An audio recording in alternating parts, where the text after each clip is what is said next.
Hello and welcome to Cider Chat. My name is Rhea Windcaller, and I am the producer and cider MC of this weekly podcast with makers, cider enthusiasts, and folks within the cider trade from around the world. Hello, Ciderville. This is episode 176. And if you're ever kind of wondering, well, how do I go back into the archives? Just go to ciderchat.com and the podcast page. And there you'll find the most recent episode. And then there's links below showing you all the different options for episodes 1 through 50, 50 through 100, 50 through 150. And soon I'm going to have to make a new page when we go over the 200 peak. Wouldn't that be dandy? And for those new listeners out there, well, thanks for trying Cider Chat out. I think on this episode, you have really come on a perfect one because this week I am debuting a song I've written about cider. And it's called We Like Cider. And you'll be hearing me sing it along with my cousin Jay. So there'll be more on that coming up. Any background music that you're hearing on this here episode is the song We Like Cider. And I hope it's catchy enough where you want to sing it too and maybe do your own like little fun rendition. So I'll get back to that because I'm going to be teaching it to you so you'll be able to sing this fun little ditty. But first, a little bit of news out and about in Ciderville, and then some snapshots from the recent Monterey Bay Cider Tour that just took place in California. This morning started out just the way you like it with a very positive email from a Patreon saying a new patron had just become part of the Cider Chat Patreon page. And in case you don't know what Patreon is, it is a website that helps content providers like myself continue to produce this weekly podcast. So you could go to ciderchat.com and find a link on how to become a patron too. This came in from Nathan from Australia, actually on the mainland of Australia, not Tasmania. And he is full on in cider at harcourtcider.com.au.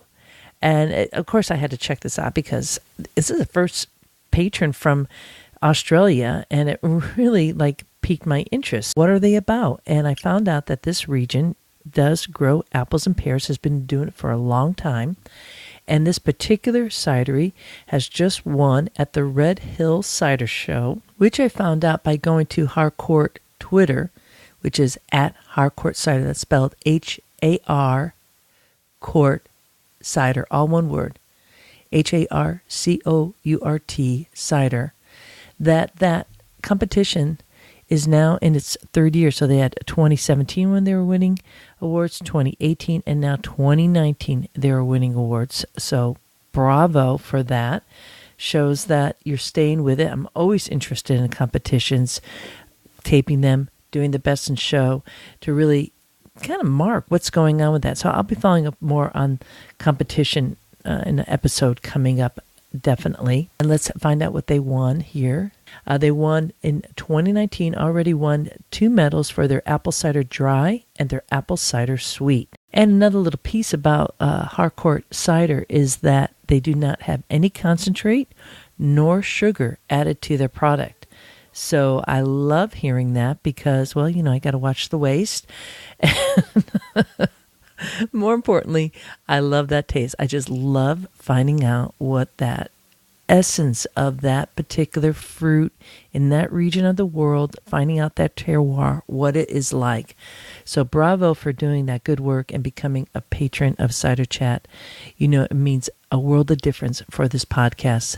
Thank you for helping to keep cider going up. Walking through the orchards, dancing in the street, smelling all the blossoms, kicking up our feet. Yes, I do like walking in the orchard and dancing in the street, smelling all the blossoms and kicking up my feet, which is just some of the chorus line from this here new song, We Like Cider, debuting on this here episode 176. a kind of little catchy tune, isn't it? And don't worry about singing harmony. You'll be fine. It's a drinking song, after all. It's one of those songs that I think sounds good even when you're out of key. But first, we're going to be heading to these snapshots from the Monterey Bay Cider Tour. So make sure to get your glass ready as we set sail.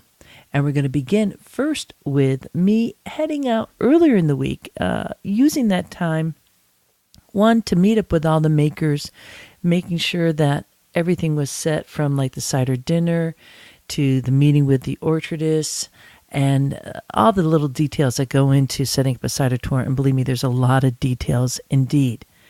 And also a very special moment where I was able to meet up with Randall Graham of Bonnie Doon Vineyard at his new location in Papalashum. Now, I did record that conversation, but you're only going to hear a little wee bit of that to get you in the mood, some of my excitement to share that with you. I met with Randall to share with him a bottle that I had received from Eric Bordelais in Normandy, France, a bottle of a Cormet. And if you want to see the moment when we had that bottle open, there is a video. I believe it's on Instagram at Cider Chat, Ciderville. It's also on the Facebook page for Cider Chat, where he popped it open, and it was just so delightful. That is what the connection of cider does for us, the palms, everything going on there. So, and speaking of Papalashum, where I was heading to, Randall does have an orchard happening there. It's all Aspelia. The apples look great. There's some blossoms on when I was there because we were right smack in the middle of the beginning of apple blossom season in the Monterey Bay region. He also has some pears that were in full bloom up on top. So again, I'll be getting to that chat.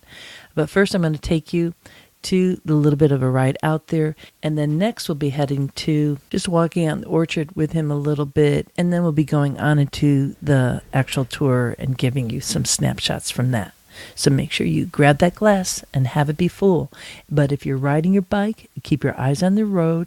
And if you're driving that car, keep your hands on the wheel. Because there's so much of cider to enjoy out there and so much more to see in Ciderville. And I always want to make sure that you get to your destination safely.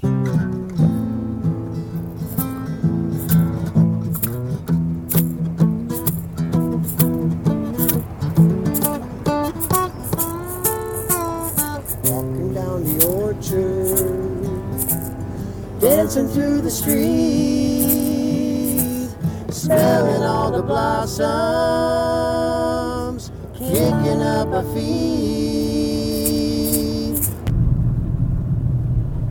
It's one of those Monday mornings where I'm just feeling so privileged, really. Kind of out of my skin. The fact that I get to drive out on a beautiful Monday morning in California into an area that I haven't been to before.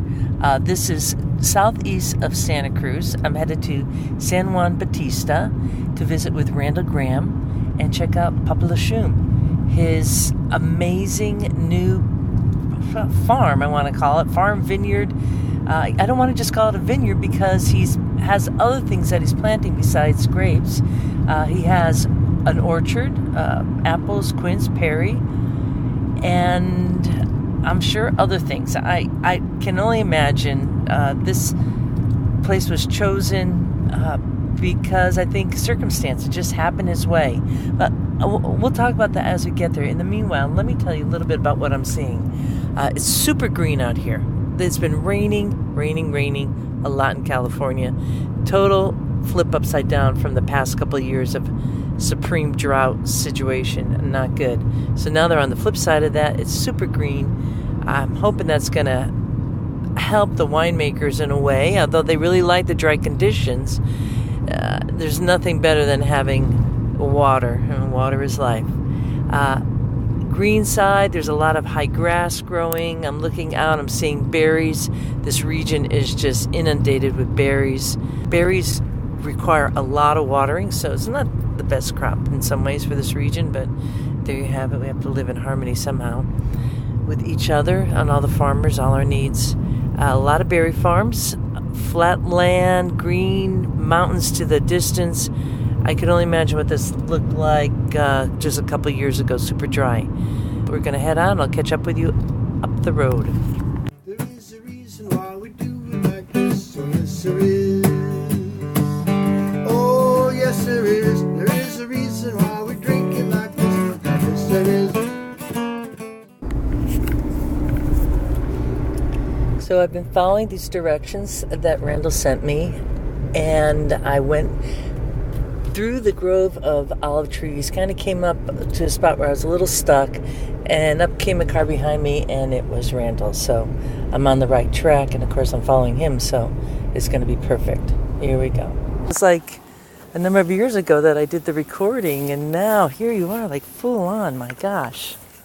What a location. Look at this. And I'm going to talk to the listeners while I'm going along, so just so you're not thinking I'm crazy. Sure. I mean, in Santa Cruz, when it's accustomed to people talking to themselves. It all works, yeah. But look at that, the hillside on either side, too, like those big trees. Are those oak trees that I'm looking at, like those big ones? Those are oaks, yeah. Yeah, they're beautiful. So these are... this is obviously the property line, but those are our neighbor across the street let us plant olive trees. But Yeah. This is the San Andreas Fault right here. And Nope. the soil Whoa. changes from this side of the street to that side Whoa. radically. Whoa. So that is very heavy clay, and this is kind of loamy. Yeah. And so the olive trees are much happier on this side of the street, but they're coping. So the road itself is the fault line? Yes. It's in really nice shape, that road. It just got repaved. We'll see how long it lasts. That was a little bit of the conversation and the arrival at Papa Lachum with Randall Graham of Bonnie Doon Vineyard. We'll be getting back to that in a subsequent episode upcoming on Cider Chat. But next, let's head to, and now you're hearing some waves in the background because we're heading over to the ocean. I was recording that day on the beach, walking along. My conversation isn't so notable, but the waves are. And I just wanted to give you a sense of that. So if you just kind of breathe in now, imagine like salt water and a blue stellar sky, like just beaming down on you, and seagulls hoping that you have some food in your hand to throw their way. Just a delightful day. The first part of the Monterey Bay Cider Tour began at S. Martinelli Company in Watsonville, a special exclusive tour for our group. They had signage up. There are photos for this part of the tour at the episode show notes at ciderchat.com. So do go to that if you want to see some nice photos. I'm going to be playing with you just a little bit of that conversation with John. You should know what happened there was we did this amazing tour in the factory. I'd probably eventually get some photos out of that as I catch up here with my life. And then he had mentioned to me, hey, you want to go to the orchard too? And I'm like, oh, can we actually do that? Because it was kind of last minute, his offering. And indeed we did. He actually hopped up on the Betty Jane, that tricked out retro school bus that we were traveling around in, which was so much fun. Thank you, Annie of Santa Cruz Cruise Tours, and cruised out to the orchard. Along came Laura and Rich Everett of Soquel Cider and Katie Ryder of Ryder Range Cider too. They were all coming along on the tour along with Nicole Todd of Santa Cruz Cider Company. It was one big happy family going out and about. So I don't have anything from the orchard, but I thought you might just like to hear a little bit of John speaking here. So let's head to that next. So most folks probably have listened to the podcast that I did with John, which was just so stellar, telling us everything. And out of that, I was able to, get him to agree to give us a tour. So this is just absolutely fantastic. You're a good arm twister. I know. I'm a rough one, too. A Friday afternoon on a beautiful day like this, I'll be riding my bike. I know. It's all good. It's all good. It's all great. I'm going to be careful because I can go long. Okay. And we need to stay, I'll watch the time. on task. But first 50 years was all about hard cider, and then Prohibition was coming. My great-grandfather was 75 years old, and nearing the end of his life, having failing health, and there was just looked like no future for our company. My grandfather was an architecture student at Cal, University of California at Berkeley, and he sought out a professor there named Professor Cruz, who helped him develop the pasteurization process that made it possible to convert our hard cider product basically into a non-alcoholic version. And then with that and also the invention of the apple-shaped bottle, our business really took off. And hard cider was a staple in a lot of the pioneers. In fact, that's the reason apples were brought to the West Coast originally, was because it was cheap alcohol for the pioneers. And then we brought it back after Prohibition in the 30s and up until about 1979. And it had become such a small percentage of our business because the sparkling cider was growing and everything. And hard cider really in this country wasn't a thing. There really was, the category really wasn't developed anymore. It had been, it went away. And then with our anniversary year coming up, there was a whole lot of interest in us doing an anniversary product, which we did.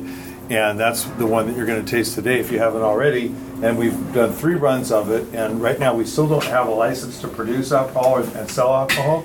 So we have an arrangement with Gordon Biersch over in San Jose, who makes hard cider and then also their beer products. And so we make the juice here with our normal blend, a little bit heavy up on the Newtown Pippins because that's our signature flavor apple. And then we tank the juice over, and then they produce the product, and then they own it at that point. They're selling it to Costco. We've got it in Costco and in Safeway and Raley's. A whole lot of interest in it. We outsold Angry Orchard, which is, we all kind of thumb our nose at Angry Orchard because it's a crappy product, right? We all know that. There's no Angry Orchard people here today. Hi, Ryan Burke. And quite honestly, that was one of the reasons I didn't want to get back into the hard cider business, because I just wasn't happy with the flavor of the products that were out there. And it's just really not, it's got to be great. And anyway, so the Gordon Biersch project's working really well. We're in the process of getting our license now, so we are going to be able to either produce and or sell the product. At this point, we don't have room and capacity in this plant. It's easier to have a well, we're hoping that you're going to be making even more different kinds of cider varieties. So we'll there's that, and I hope we have a little time. Well, when we're in the store, we can chit chat about that because. And then you see our sparkling blush here, which is our new, and now I'm seeing that the hard ciders are all coming out that way, which is, more color thing than, doesn't really change the flavor that much. A little raspberry note in that product, and I don't know if we're interested in tasting any of those, of our non-alcoholic stuff. So anyway, we do need to get out there. It's extremely noisy, so I'm going to be going, pointing at things. Chris will be also available for questions if things come up. But we're right at the end. This is the last hour of production. Still running, right? Yeah. Good. A little bit embarrassed because it's really messy. Oh my goodness! The apples at this time of the year have been in cold storage since September, and they're pretty tired. So you'll see our system though, which is a lot of it was designed and built here, and then a few other pieces.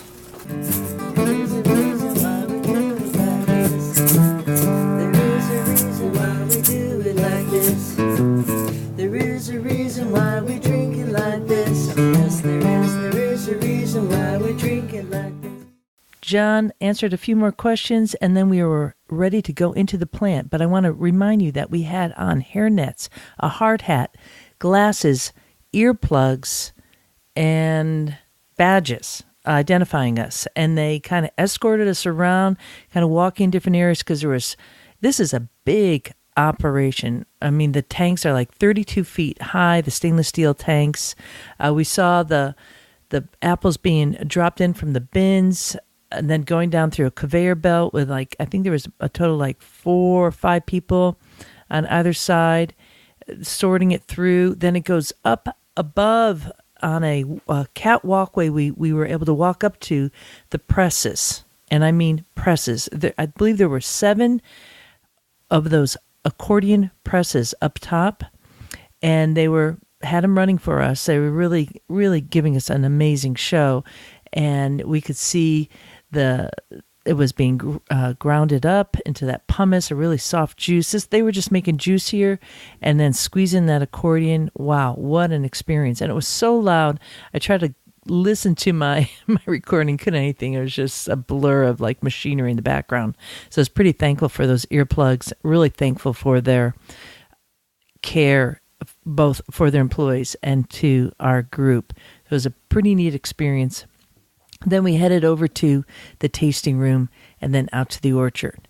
From Martinelli's, we then headed up north, just a wee bit out of town, to the town of Apt House, to that 1880 barn that I had talked about when I had been there in December, meeting up with all the cider makers and orchardists. And this is a location where Santa Cruz Cider Company gets a lot of their apples. And first, we had a talk with Robby of Tanuki Cider.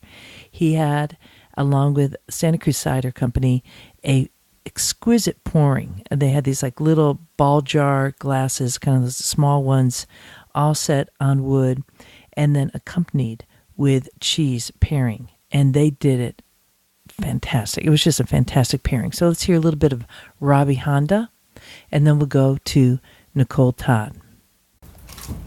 We have generally done one big harvest throughout the season and then one big press, and we blend all of our apples at the press.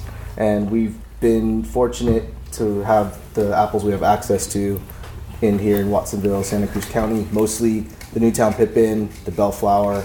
We've worked with Mutsu, Winter Banana, Macintosh, but this just a few, like 5 max, you know. So we generally blend at the press. This 18 that you're trying here is our first single varietal, and it's the Newtown Pippin. And we plan on having this be like a flagship style cider where we're going to reproduce a single varietal Newtown every year. So pretty excited about that. And production-wise style, it's unfiltered, it's unpasteurized, it's alive, low SO2, sulfites we're like 25 ppm total. We didn't rack it. We did it, this batch was about, how many bins did we do? It was about 1,000 gallons, and we left it on the lees the whole time and just racked it right before we added a bottling sugar. So this is all can conditioned as well. This whole batch we did in cans, 12-ounce aluminum cans, and they're all can conditioned. This is our second year doing that, so it was it's still pretty scary, you know, like cans are different than glass, can't hold as much pressure, you can bubble, and you know. So did you do a lot of trials to figure out? No. Okay. Any exploded ones? No, yeah, so far so good. But the cheese is also made locally in South Santa Cruz County, North Monterey County, by a friend, Rebecca King. This is a ricotta salata. It's an aged ricotta sheet milk cheese. Rebecca has collaborated with both Santa Cruz Cider Company and us. She's washed some of the rinds of her cheese with our cider, done some small releases. So yeah, she's been a big supporter of us as well. The leftover pomace after our pressing goes to her animals, the pigs. So yeah, this is a ricotta salata. It's a raw sheet milk cheese. Thought it was... Goes perfect with like a nice dry cider. I mean, heard that cheese will go good with anything, so we're like... Yeah, kind of scored. I figure like get good cheese will help our cider. I'm just kind of curious, how many people like this drier style? Yeah. And you like a sweeter style? Yeah. A little sweet. I mean, I like it all, so I shouldn't kind of say like, I'm only go. Obviously, I talk about it all, but you know, and the clarity is really good too. You know, you might get those little bubbles in there. So, do you know what he means when he's saying can conditioned? Can you explain that a little bit to us who don't know what that means? Yeah, so opposed to the method champenois, this is like the home style where it's very rustic. So we ferment our ciders to dryness, and then we add a bottling sugar after it's racked off of the gross lees, which was the primary racking, which is also a first for us, into our bottling tank. And then we add the bottling sugar, and it's mixed in. So it's all mixed up in one batch, opposed to individually dosed in each bottle or can, you know? So we're assuming that our sugar levels are correct, and it's mixed in well, and then it gets canned straight off the line. So it goes to that secondary fermentation in the can, which we also don't... That's brave. I mean, that's really, really brave. Yeah. And yet, and so it's good to know, like in the craft beer scene, when you would get like some beer, you'd want to know how is being delivered to the store. Like, did it hit any kind of heat? I mean, back in the day, people really, really paid attention to that. Nowadays, not so much. But with cider, he is setting us up with something here that you really want to curate that cider in a way. You don't just kind of let it sit out in your camper and then bring it in a month later. And you have to think about it. It calls on the consumers to like be a little bit more conscious. Robby then had for us a still cider called After All, and it was made with a blend of Newtown Pippin, Bellflower, and Mutsu. It is barrel aged. It was barrel aged for 8 months and then bottled. Really delightful cider. I highly recommend it. A lot of people go for the bubbles. I love it all, and I really enjoy this cider. And if you are lucky enough to be out in that region of California, you could find it at Staff of Life, New Leaf, and probably a couple other areas too. So keep your eye out for it. A really nice cider by Tanuki. Let's next move on to Santa Cruz Cider Company and hear a little bit from Nicole, who was also pouring some ciders that same day in the 1880 Apple Barn in Apt House.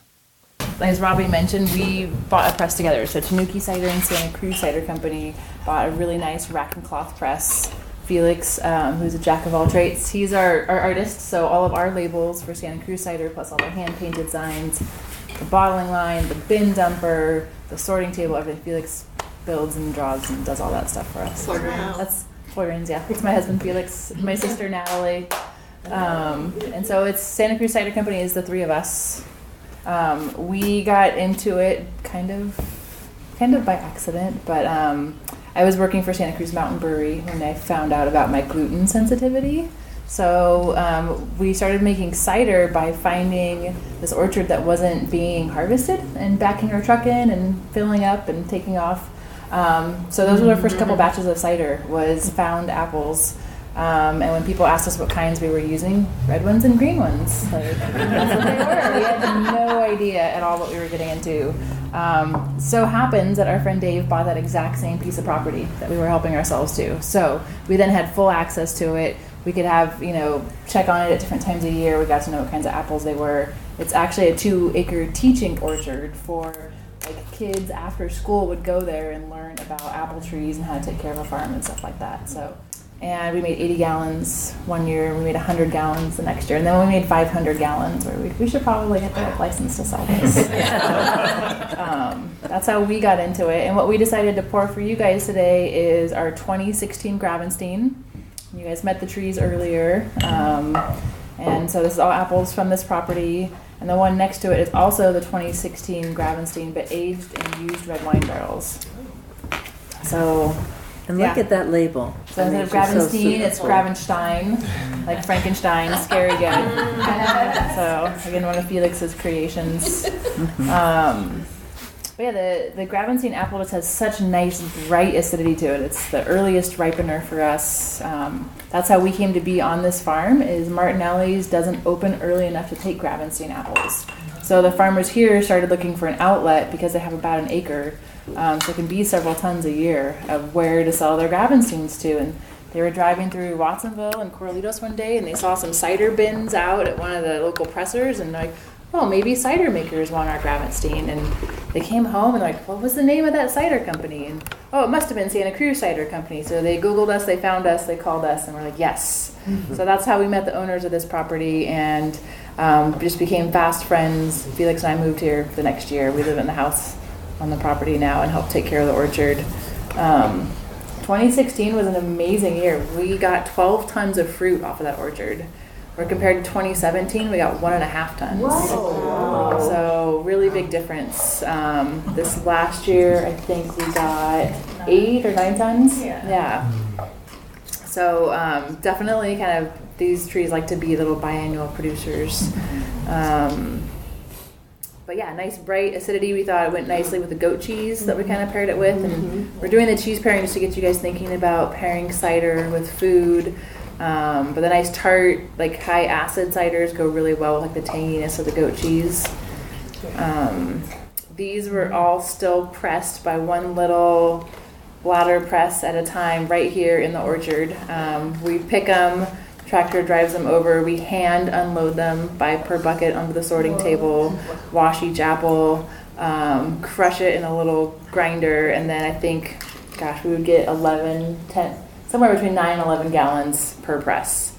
And we made, I think, 800 gallons of Gravenstein that year. So one little basket at a time.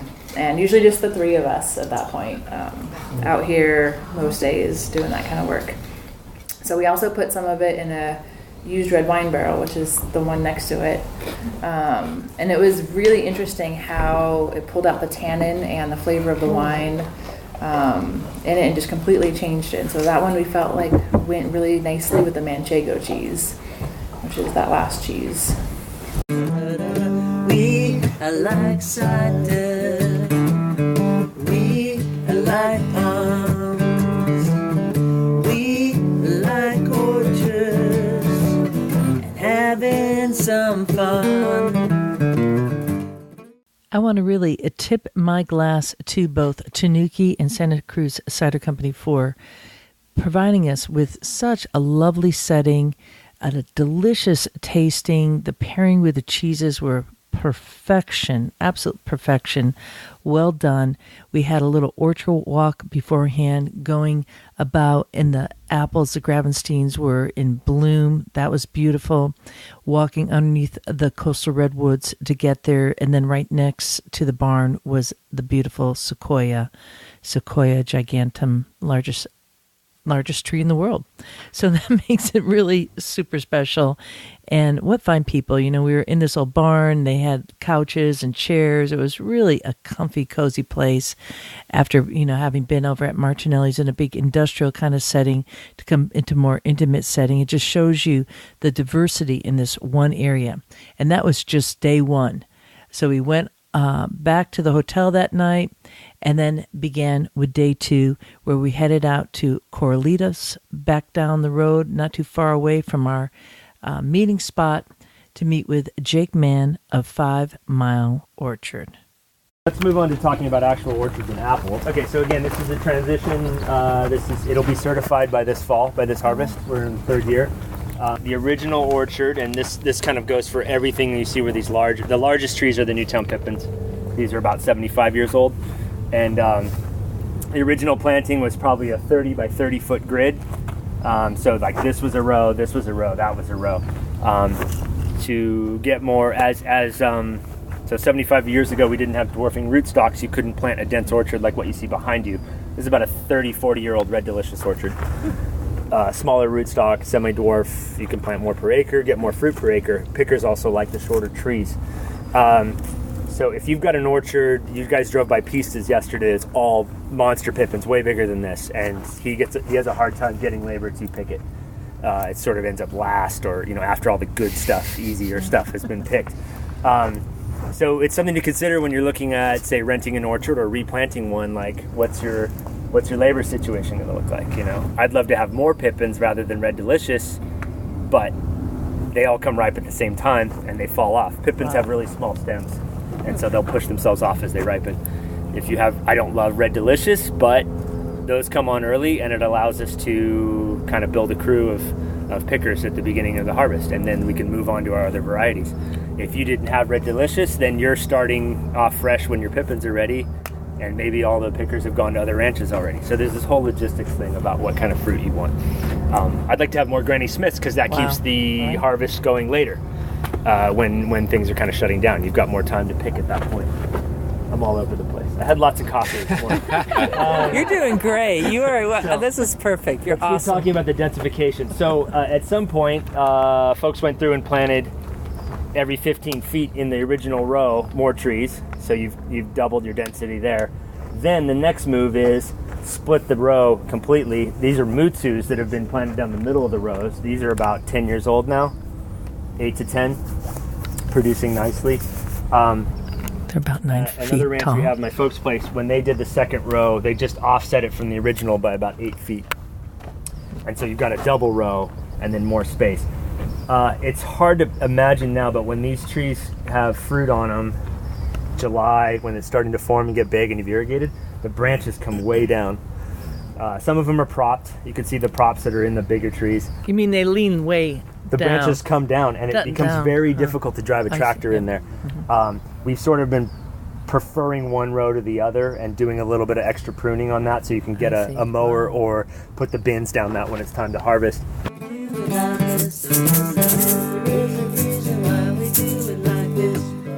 I feel like Jake Mann was, you could tell, he was just on a roll there, funny, engaging, and so knowledgeable. I learned a lot, and I've been in a lot of orchards, but there's always something.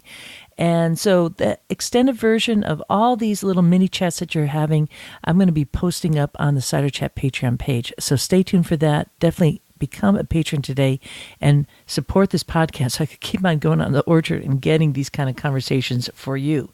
In the meanwhile, after we were done with Jake, him walking us about, he showed us grafting, brought us out to see some grafts that he did, some top working on some Red Delicious with some black twig. That was super neat to see. Then we walked further into the orchard down to a grove that was in full bloom, and we came upon this most exquisite sight with a tablecloth, all these beautiful glass stemware, bottles, and there was Eric Ryder and Katie Ryder of Ryder Ranch Cider, a local artisanal cidery who only makes cider with Newtown Pippin. And that's where we had that vertical and horizontal tasting that I've been talking about. And they just wowed us, brought out a hop cider, Newtown Pippin cider. They also were at the cider dinner that evening, sharing their cider and good cheer. Listen to just a wee bit of that as we move on day 2 of the Totally Cider Tour to Monterey Bay. I mean, really small. I think we might be the smallest in the United States. Our entire facility is 120 square feet. Yes. It's a tough shed, and we do under 1,000 gallons a year.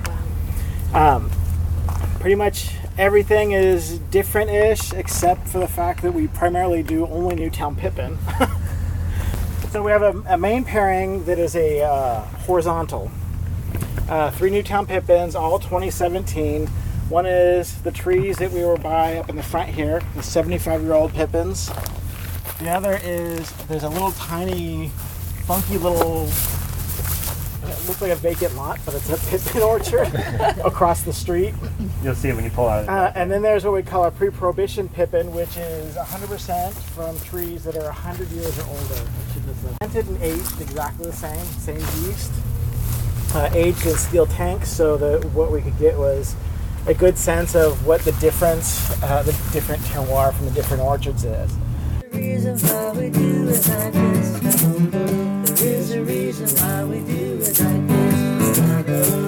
Yes, there is a reason why we do it like this, because we like cider.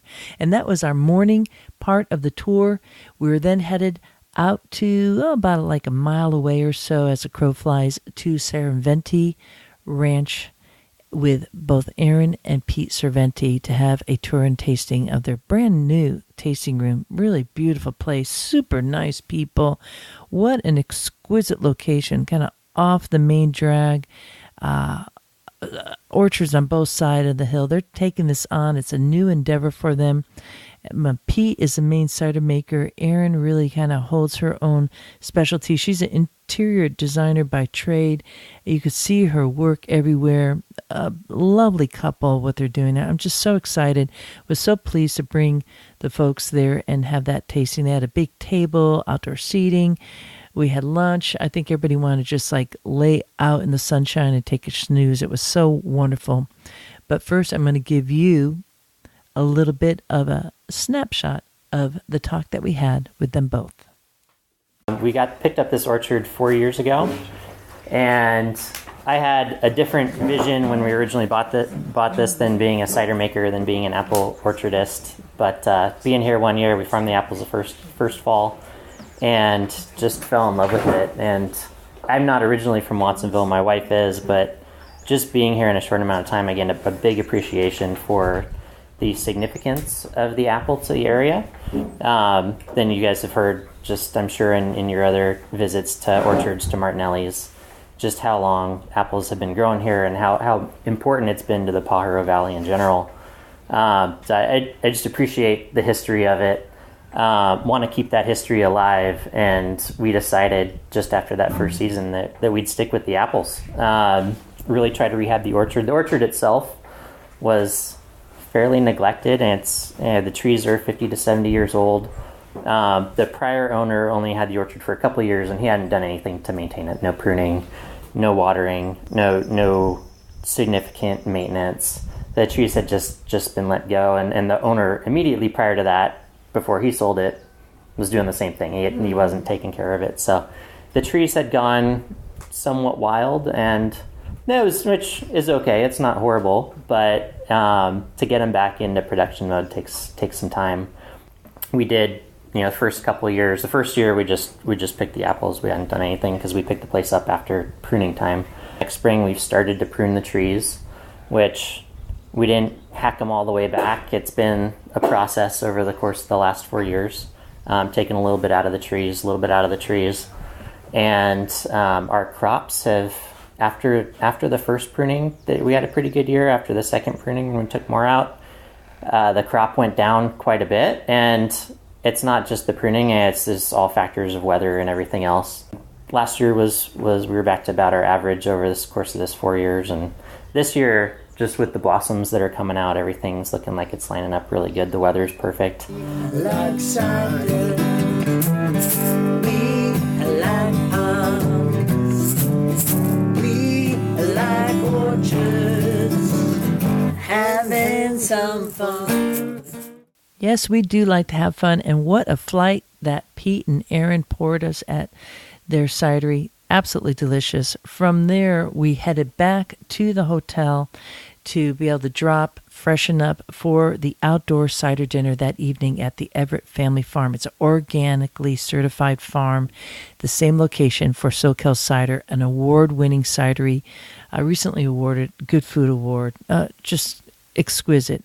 We drove the bus up right to the cidery. Laura was greeting us. We walk into the cidery. She had this fantastic tasting.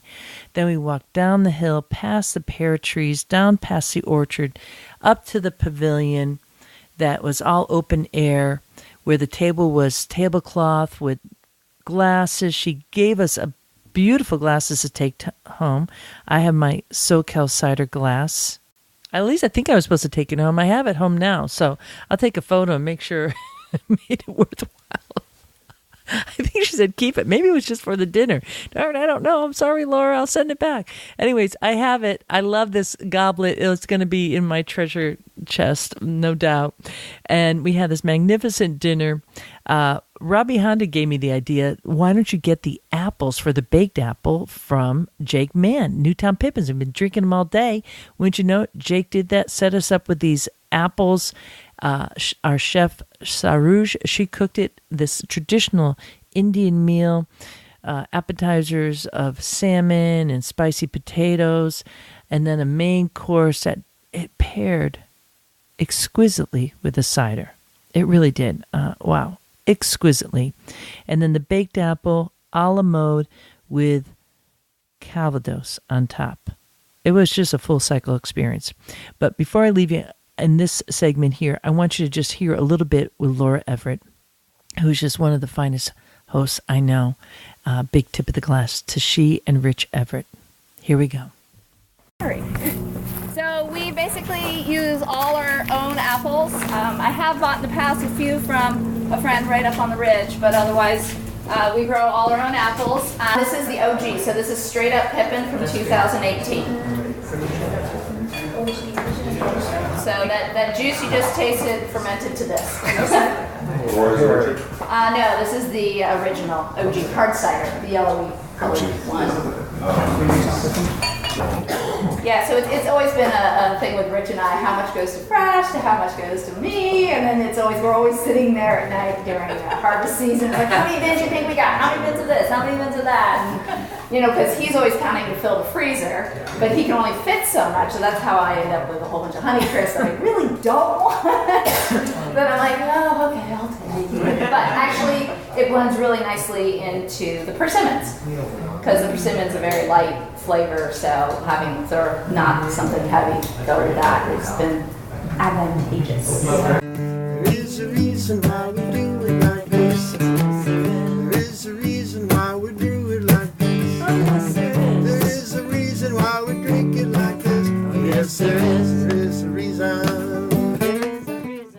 The Totally Cider Tour to Monterey Bay was an absolute success, made best by all the people who signed up to come along on the tour and to trust in me and the makers and this region of California to really deliver. And boy, did they deliver. I was just so filled up. I mean, I'm still like recalling different images and saying, did that just happen? Did that really happen? Did we experience that? Oh yeah, and that happened. It was just so much packful in 2 days, and yet well balanced, just like a perfect cider. So thank you to everyone. It is a memory that I will not leave both my palate nor my heart for a very long time. So cheers to the next time. I kind of feel like on the Cider Tour, we made some like once-in-a-lifetime experiences. I mean, getting to the Martinelli's plant, they, I could tell we were an anomaly to the folks working there. It doesn't happen. And to be the first group of cider tourists in that way in California was making history. And I'm really proud to be part of that and to be helping really spotlight these amazing regions, not only in California, but around the world. The next Cider Tour rolling out with me is to Normandy, France this coming September, the last week of September. Go to the Totally Cider page at ciderchat.com. I have to say that the price will be going up at the end of April. So make sure to get in your reservations now before, the price goes up. Be wise so that you'll have more money in your pocket for cider to bring back home, because you'll be able to bring an extra suitcase. And the folks on this tour were kind of lamenting the fact that they didn't bring an extra suitcase to bring cider home. So that's a little bit of a trick of the trade. Make sure you have room to bring cider, because some of these ciders, they don't come a second time around. So it's a wonderful experience. When I come back, we're going to do a little bit of singing. I'll tell you a little bit more about the We Like Cider song. Orchard, going down the street, tooling down the street, or smelling all something, the because you're already walking, so you're doing something else down the street. You want a tool? Something. Tool? Or, Is it walking what's another first or word? tooling? Floating down the street, Cruising. Walking down the orchard, tripping down the street, or I don't want to be tripping down the street now. I like to be flat-footed. What's the word? Sauntering. Another word for saunter down the street. What's the swagger you just had? No, it's the walking. What'd you call that? Swaying. Swaying. Wow. I don't know. You got to keep it simple. That's kind of like it's the walking down the street. Walking through the orchard. Walking through the orchard. You could say walking down the street too. Dancing through the streets. Dancing in the streets. Dancing through the streets. Dancing through. I want it to be walking through the orchards, dancing through the streets, smelling all the flowers, kicking up our feet. Well, there you get a little bit of the background to putting a song together. There is no doubt that singing with my cousin and my brother and friends growing up as a kid kept me out of trouble, kept me off the streets, and kept me healthy. It is what we did every chance that we could as kids, and so many years later, we still love to get together and pick up a tune and just sing. This song came to me about a month or so ago. The tune came to my mind. I picked up my recorder, put it down, and I knew when I was going to get to Santa Cruz that my cousin could put it to music that he could play. It comes from the inspiration of cider, this explanation. What's cider? What's about? What's different? And sometimes it's kind of hard to put into words. So I just kind of went with the main chorus of, and it's pretty easy, there's a reason why we do it like this. So it begins with, there's a reason why we do it like this. There's a reason why we do it like this. There's a reason why we drink it like this. There's a reason why we drink it like this. And in between you could do a little bit of, oh yes there is, or ba-da-da-da, whatever works for you. Remember, it's a drinking song. The next chorus is, we like cider. We like palms. We like orchards and having fun. Which I think kind of says it all about cider. And because I couldn't help myself to add one little bit of a chord change in there, sing it any way you want, but the words are, we like walking through the orchard, dancing through the streets, smelling all the blossoms and kicking up our feet. It doesn't matter, Ciderville, whether you begin with we like cider or there's a reason why we do it like this or walking in the orchard.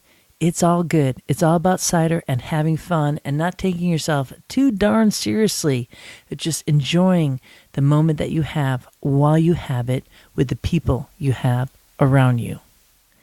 Do know that there's going to be a video. It should be up now on the Cider Chat YouTube channel, a little bit of making of this song and a medley of different people just kind of celebrating the cheer. That's a short version of the song. And at the very tail end here, I'm going to be playing a longer version to help you practice your singing skills. I hope you're able to yell it out and share it. And if you're sharing this here song with others, record it and send it my way, and I'll put it up too. Because I couldn't think of anything better than us to have some kind of anthem out there in Ciderville to be singing and raising a glass to that is easy to sing and, more importantly, fun to sing.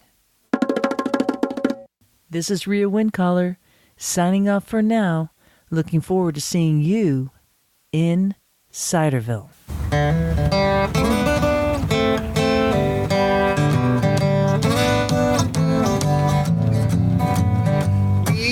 Like cider, we like palms, we love orchards, and having fun. There is a reason why we do it like this. Yes, there is a reason why we do it like this. Oh, yes, there is a reason why we drink it like this. Yes, there is a reason why we do it like this. We like walking through the orchards, dancing in the street, smelling all the blossoms, kicking up our feet. We like cider, we like palms, we like orchards, having some fun. There is a reason why we do it like this. Oh yes, there is. There's a reason why we do it like this. Oh yes, there is. There is a reason why we drink it like this. Yes, there is a reason. We like walking through the orchards, dancing in the street, smelling all the blossoms, kicking up our feet. Oh yeah. We like cider. Oh yes, we do. We like palms. Oh yes, we do. We love orchards, having some fun. There is a reason why we do it like